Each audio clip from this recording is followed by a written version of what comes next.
Hello বন্ধুরা, সাগর থানার অন্তর্গত খানসাহেব আবাদ ঝুড়ুদা স্কুল গ্রামে সার্বজনীন শ্রী শ্রী মনসা মায়ের পূজা উপলক্ষে 8ই মার্চ বালক সংঘের ছেলেরা যখন সকলকে আনন্দ দিতে সাগর দ্বীপ এ সর্বপ্রথম সুদূর নদিয়া থেকে ART ড্যান্স একাডেমিকে নিয়ে আসছে ও সঙ্গে যখন মিস অঙ্কিতা ও অল ড্যান্সার থাকছে তখন তো সবাইকে দেখতে আসতেই হবে। ড্যান্সার অঙ্কিতা আমি আসছি এই প্রথম গঙ্গাসাগর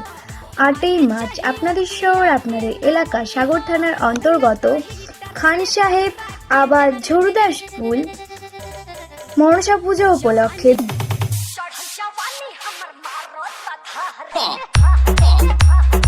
राकेश क्रिएशन 001 गंगासागर खान साहेब आबाद से सिर्फ नाम नहीं, ब्रांड है ब्रांड।